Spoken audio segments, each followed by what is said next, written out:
ठीक है, एतराज करने वाले खुदा यीशु मसीह को खुदा का बेटा नहीं मानते, लेकिन जो खुदा यीशु मसीह को कहता है कि वो रूहुल्लाह है, खुदा यीशु मसीह को जो कहता है कि वो कलमतुल्लाह है, उसका मतलब यही है कि वो खुदा का बेटा है। लेकिन मेरे अजीजों, मेरे साथ रहिएगा मेरे अजीजों, लेकिन मेरे अजीजों, सलीब के पैगाम को लोग नहीं मानते। लोग कहते हैं कि खुदा यीशु मसीह की सलीबी मौत नहीं हुई, बल्कि ये एक कहानी है, एक किस्सा है जो मसीहों ने अपने पास से गढ़ा है। लेकिन मुकद्दस पौलुस रसूल क्या फरमाते हैं कि खुदा यीशु मसीह किताब मुकद्दस के मुताबिक हमारे गुनाहों के लिए मुआ। लोग कहते हैं कि खुदा यीशु मसीह को जो है उसकी जगह पर कोई और शख्स जो है वो सलीब पर चढ़ा दिया गया, और उसके पीछे जो वाकया वो बयान करते हैं, वो कहते हैं कि खुदा यीशु मसीह गतसमनी बाग में एक कमरा है, वहां पर वो दुआ करने के लिए गए हैं और वहां पर वो दुआ कर रहे हैं। इधर यहूदा अस्करियोती रूमी सिपाहियों के साथ, फकीयों फरीसियों के साथ मिलकर प्लानिंग कर रहा है कि तुम मुझे 30 सिक्के दो तो मैं यीशु को तुम्हारे हवाले कर दूंगा। तो लोग कहते हैं कि यहूदा अस्करियोती जो है उस कमरे में जब जाता है तो खुदा बाप जो है वो आसमान का कमरे का छत जो है खोल देता है और खुदा यीशु मसीह को उसी वक्त उठा लेता है, और यहूदा अस्करियोती जो है उसका चेहरा बदलकर खुदावन यीशु मसीह की तरह हो जाता है। तो रूमी सिपाही और फकीर और फरीसी यहूदा अस्करियोती को पकड़कर मसलूब कर देते हैं। मेरे अजीजों, लोग ये किस्सा और कहानी जो है अपनी तरह से गढ़ते हैं और खुदा यीशु मसीह की सलीबी मौत को कबूल नहीं करते। लेकिन मेरे अजीजों, अगर खुदा यीशु मसीह की सलीबी मौत को दीन मसीहत में से निकाल दिया जाए, अगर खुदा यीशु मसीह की इस सलीब की मौत को कि आप सलीब पर मसलूब हुए हैं, इसको अगर हम मसीहत में से निकाल दें तो मेरे अजीजों, सलीब का और मसीहत का कोई वजूद कायम नहीं रहता। मसीहत जो है वो सलीब के पैगाम के बगैर क्या हो जाती है? खोखली हो जाती है। और मेरे अजीजों, मुकद्दस पौलुस रसूल कहते हैं सलीब के बारे में कि सलीब की जो मौत है वो मेरे लिए क्या है? नफा है। जो और हलाक होने वालों के लिए सलीब की मौत जो है वो क्या है? बेवकूफ़ी है। मगर हम निजात पाने वालों के लिए वो क्या है? वो खुदा की कुदरत है। मेरे अजीजों, सलीब जो है उसको लोग नहीं मानते, लेकिन खुदावंद का जिंदगी बख्श कलाम हमें बताता है कि खुदावंद यीशु मसीह की सलीबी मौत हुई। तारीख हमें बताती है कि जब खुदावंद यीशु मसीह को सलीब पर लटका दिया गया तो उस वक्त सूरज ने भी अपना मुंह छुपा लिया, चांद ने भी अपना मुंह छुपा लिया, और दोपहर के वक्त जो है वो मिस्र के एक पोप ने, मिस्र के एक बिशप ने खत लिखा जिसमें उसने वाज़ेह तौर पर बताया कि मिस्र में भी चांद और सितारों को 3 बजे के करीब देखा गया। क्योंकि यूहन्ना की इंजील उसका पहला बाब अगर हम उसकी पहली आयत का मुतालिया करें तो लिखा है इब्तिदा में कलाम था, कलाम खुदा के साथ था और कलाम खुदा था। सब चीजें उसके वसीला से क्या हुई? पैदा हुई। कोई भी चीज उसके वसीला के बगैर पैदा ना हुई। और ये सूरज जो है ये भी जब मेरे खुदावंद के चेहरे को देखता है, चेहरा मुबारक को जब सूरज देखता है तो ये सूरज अपनी चमक देता है। ये चांद जो है ये भी खुदा यीशु मसीह का चेहरा देखता है तो ये जमीन पर अपनी चमक देता है। जमीन जो है वो खुदा यीशु मसीह के जलाल से घूमती है।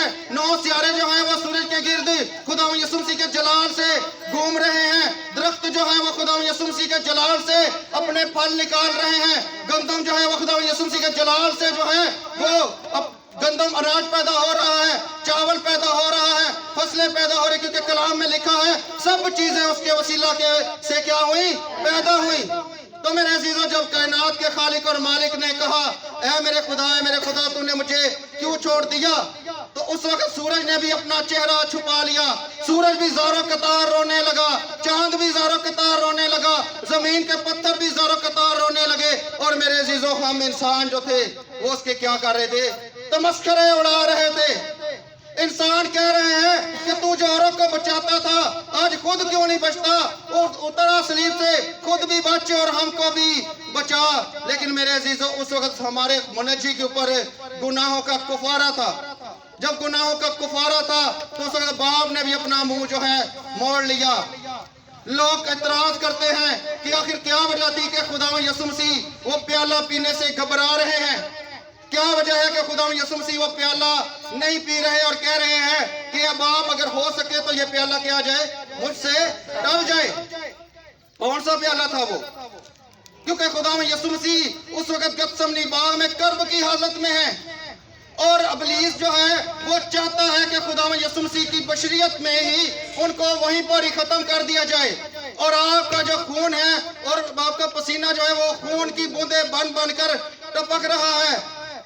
और खुदावंद यीशु मसीह कहते हैं कि अब आप यहाँ पर मैंने अपनी जान का नजराना पेश नहीं करना, क्योंकि यशायाह ने पेशन गोई की है कि वो तो भेड़ को इस तरह जाएगा जिस तरह भेड़ अपने बाल कुतरने वालों के साथ जाती है, मुझे तो कुचला जाएगा। ए बाप, मुझे उस सलीब तक पहुंचा जिसका तूने वादा पैदाइश की किताब में किया है, जिसकी बाबत यूहन्ना ने कहा है, जिसकी बाबत जो 24 फरिश्ते 24 बुजुर्ग उसके आगे झुकते हैं। अब आप मुझे उस जगह पर लेकर जा जिस बरे को तू लाया था उस मोरिया के पहाड़ पर, और तूने कहा था कि मैं यहोवा यरी हूँ, मैं ही वो बरा मुहैया करूंगा। तो खुदावंद यीशु मसीह को बाप उस बात को कबूल करता है और खुदावंद यीशु मसीह से वो प्याला टल जाता है। और खुदावंद यीशु मसीह उसी खोपड़ी की जगह पर जहां पर बाप अब्राहम अपने बेटे को लेकर जाते हैं, हकीकी बरा वहीं पर जाकर मसलूब होता है मेरे और आपके गुनाहों के लिए। और वहां पर जब वो मसलूब होता है तो वो न सिर्फ मसलूब होता है बल्कि क्या लिखा है वहां पर खुदावंद यीशु मसीह की क्या होती है, मौत वाक़या होती है। और उस मौत वाक़या होने की वजह यह है कि आपको जो है वो घायल कर दिया गया है। आपकी कमरे मुबारक के ऊपर 40 कोड़े लगाए गए हैं। वो कोड़ा ऐसा कोड़ा है जिसने कमर का सारा गोश्त खींच लिया है, नीचे से हड्डियां नजर आ रही हैं, हाथों में कील लग चुके हुए हैं, सर पर कांटों का ताज पहना दिया गया है और पसली में जो है नेजा लगा हुआ है। खून जो है वो सारा जिस्म मुबारक में से निकल चुका हुआ है। तो मेरे अजीजों, आपने सर झुकाकर जब जान दी है तो मेरे अजीजों उस वक्त तमाम बने इसराइली अपने बकरों को लेकर, अपने बछड़ों को लेकर, कोई गाय को लेकर, कोई बैल को लेकर फसह की कुर्बानी, अपने गुनाहों की कुर्बानी काहिन के आगे चढ़ा रहे हैं। लेकिन कलाम मुकद्दस में लिखा है कि वो एक ही बार अपने खून की कुर्बानी लेकर पाक तरीन मकाम में दाखिल हो गया और अब हमें किसी कुर्बानी की जरूरत नहीं है, क्योंकि हमारा मुनज्जिर आलमीन ने हमारे गुनाहों का कुफारा दे दिया। और किताब मुकद्दस में लिखा है जब गुनाहों का कुफारा दिया तो आपकी मौत वाक़या हुई है। और जब आपकी मौत वाक़या हुई है तो शागिर्दों ने आपकी लाश को लिया और दफन कर दिया। शागिर्द आपकी लाश को लेकर दफन कर देते हैं उस कब्र में, जो इस कब्र का जो है वो पहले से जो मखसूस कर दी गई थी उस कब्र में आपको जो है दफना दिया जाता है। और आप का खौफ है यहूदियों के अंदर, रूमी सिपाहियों के अंदर आपका खौफ है, क्योंकि यहूदियों को आपने कहा था कि मैं इस मकदस को 3 दिन में ढा दूंगा और इसको फिर क्या करूंगा, इसको